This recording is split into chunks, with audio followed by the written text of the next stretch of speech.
Bortle here with a top 4 contestant for the first ever Luxury Series Championship. My goodness, the LCS. So please introduce yourself to the channel, man. Hello everyone, I'm Forsman from Denmark, and I played Subterror and finished top 4 at this LCS. Nice. And for the record, what's your dueling book name? Stormfront DP. It's pretty cool. It's like my in-game name everywhere, so that's usually what I go by. Wow, I just noticed you said you're from Denmark. So how was that experience overall? Being from Europe to where the time zone's like drastically different. It is rough for Europeans. Like, I knew other Europeans were complaining a lot about it, but I managed. Like, I didn't think that was that bad because of the pandemic and stuff like that. So you didn't really have anything else to do, and I didn't mind sitting up playing. But I think the tournament went really smoothly. Like, there was some bumps, but other than that, I think it worked out fantastic. Like, they really did a good job for the first time. Okay, I'm glad you brought up the pandemic. The whole world is facing a crisis right now, and it's a great alternative for everyone to play the game we love. Although we cannot play physically, it's great that we can at least play online with other people, across the world. So that's actually a benefit too. And having access to Dueling Book to where we have every card pool in the game is just amazing, right? Yeah, exactly. It just gives accessibility to everyone to play. Just like you don't have to pay for flight. Of course, it sucks that it's online, but I think it's fine. Like if you're used to playing online, I think you're gonna love it. Like I think it's a really good alternative for what we have right now for playing like actual Yu-Gi-Oh.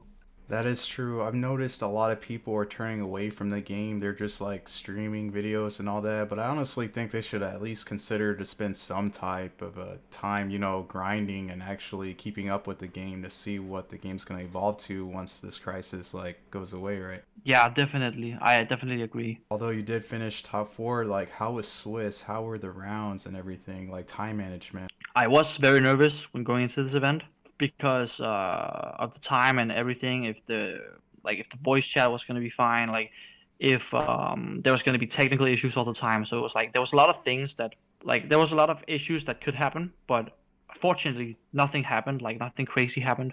And yeah, I went 7-1 in Swiss, and then I ended up losing in top 4 to Salmon Grade. But I also ended up being the highest ending European player in the event. I think I was the only European player in top 4. Okay, great, great. Without further ado, would you like to jump into your deck and actually explain some of these ratios and card choices? Yeah, so we play 7 hand traps, 3 Ash standard, 2 Crow, and then 2 Ogre. I didn't want to play Impermanence because I think Impermanence can lose to cards like Lightning Storm, and it loses to cards like this Spiral with Sword and to Lost World. And I just wanted a card that can hit the field without targeting, and Ghost Ogre was a perfect option for that since it is quite good versus Dinosaur. That is one of my worst matchups, and it's also decent versus Spiral and a lot of other rogue decks. And yeah, like a lot of decks, Ghost Ogre is just like a good card against a lot of random decks. Oh yeah, it's very great against the Bortle Dragons and also Utopia Cheese, my goodness.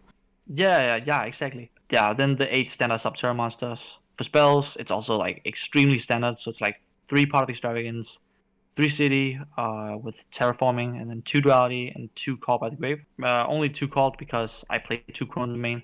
So yeah, I think it's fine. And for traps, we ran 3 Final Battle, 3 There Can Be Only 1, 3 Judgment, 2 Strike, only 2 because I don't want to pay too many points and I don't want to have too many Solemns where you're gonna get hit by 1 attack and where it's like gonna be lethal like that. So that's why I only stuck to 5 Solemns instead of 6. What could have been like the 3rd Solemn Strike ended up being a 3rd compulsory evacuation device because I wanted a card that could just out Mystic Mine and work as a chainable and reactive card, if you compare it to Crackdown lose to like Cosmic Cyclone, MST, stuff like that. Compulse really doesn't lose to it. You can always chain it. That is a great comparison. If you really think about it, Compulse is like somewhat Solemn Strike, and it does another purpose which you just explained, which is an out to Mystic Mine.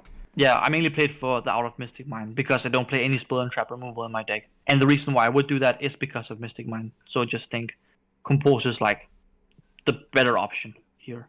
And yeah, that's basically it for the main deck. And in the extra deck, I don't play Super Poly, so My extra deck is like the extra deck in this deck is like so free. Like there's not a lot of things you need to play.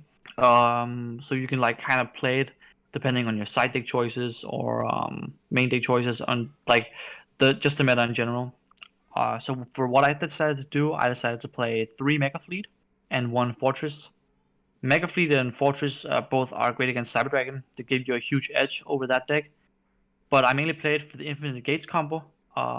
If like they make the Smogling, Avion, and Cyber Dragon Infinity, you can use Mega Fleet to contact away the Smogling and the Cyber Dragon Infinity, just out their combo completely. And then for Awakening the Dragon targets, I play 5. 2 Last Warrior. Last Warrior does not hurt this deck at all because you can flip up your cards with City and with Final Battle, which isn't considered a summon. Many people forget that, which is nice for me.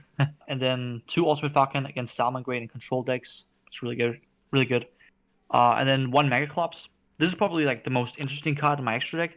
But I wanted like Awaken the Dragon target that was good versus Spiral and good versus a lot of random combo decks. Because most combo decks right now, the way they out really big monsters, is with a card like Boral Sword Dragon. And this card does not lose to Boral Sword Dragon. You can play impermanence against it, but Spiral doesn't play impermanence. The only way that Spiral can out it is like with Utility Wire and stuff like that. So I think it was like really, it's a really underrated card. And if you play it against Spiral, it's really good if they don't have like the Utility Wire. Yeah, 1 Phoenix because it's like the only decent Link 2 I can play. And then the card I made the most on my extra deck today, 3 Relinquished Anima. This card is extremely nice. Like you can take cards at points too. Like you can summon the Nibiru token in front of an extra monster zone, suck it up. You can punish people for misplacing the cards. Like I sucked up Kaijus, I sucked up like Altergeist monsters with it. Like it was really good. And then it's also great versus Lost World because you can get rid of the level 1. The only thing where Anima kind of sucks is with deck me only 1. But then you can also like just go into Link Kuriboh instead. So I think it worked out great. Do you think it was pretty fun to experience the dual overload with the ban list prior to the one that's starting in a few days? Yeah, like actually, like I thought like there was gonna be like I was gonna be facing like a lot of combo decks, but realistically, like I faced like I think like 6 or 5 Altergeist in the entire tournament, which is crazy. That's insane. Yeah, and like the only combo decks I played against was Spiral, and yeah, only Spiral. That was the only combo deck I played. And then round 1 I played a Deskbot, but I toured him really fast, so it was like he didn't really get a chance to combo. Needle Fiber was not summoned on me 1 time today, and like I just played like against the control matchups basically. And lastly, you have the 2 Link Kuribohs, which is pretty standard, I guess, right? Yeah, exactly. It's just for if I have that can be only 1 and Fiendus, so I can't link Fiendus into Anima. I can link it into this instead. Both of these cards can work to like out inspect the border, so it's like it's fine. Okay, and you did mention you faced about roughly 6 alter guys, so that sounds like it was somewhat of a grind game, I think. Did you ever use the full hour they gave for this tournament, for the time limit? I did 1 time, and that was in the Subterror mirror match I played against. And did you like how they added turns besides the phase, the current phase? Yes, definitely. I don't like the time rule Konami makes because it promotes very unhealthy gameplay, and like I still think if that people could cheat with this, and I also think that 1 hour in here is better because if people are new to the game, like on Dueling Book, like they don't really know the mechanics like that well, and they can't really play that fast on Dueling Book like they can in real life, like at the same speed. So it's like I think it's good that it was 1 hour with turns. I think that was the right decision. Thank you so much for explaining your deck list, and would you like to add some shoutouts, man? Yeah, shout out to everyone from my locals, like everyone that just helps me test with my deck. Shout out to my family. Huge shout out to my local back in Denmark. Very nice, very nice. Is there anything you would like to add lastly about your experience at this event to encourage you maybe join up the next LCS, which is probably happening during the Hartford time? Yeah, I highly recommend it. Like huge shout out as well to Luxury for holding the tournament. It wouldn't even be possible without them. I really recommend it. I think it's very fun. Like it's way like you play on Dueling Book, and if you don't like playing on Dueling Book, that's fine. But it's like a different experience since you can actually like voice chat with your opponent, and that's like not anything you usually can do when you're playing on Dueling Book. if like let's say it's okay if you know the guy you're playing against, like if you're just playing for fun, but if you're like playing in rated, you're not talking with the guy like over voice chat, you're just messaging with the guy, and that's fine, but like I think voice chat was like definitely like a huge step up. Yes, yes, and of course Discord's used for many online platform games, so this was just a huge boost for this tournament overall, I believe. Yeah, definitely. Well, thank you for your time and thank you for doing this for the channel, man. Yeah, no problem. All right, Bortle out.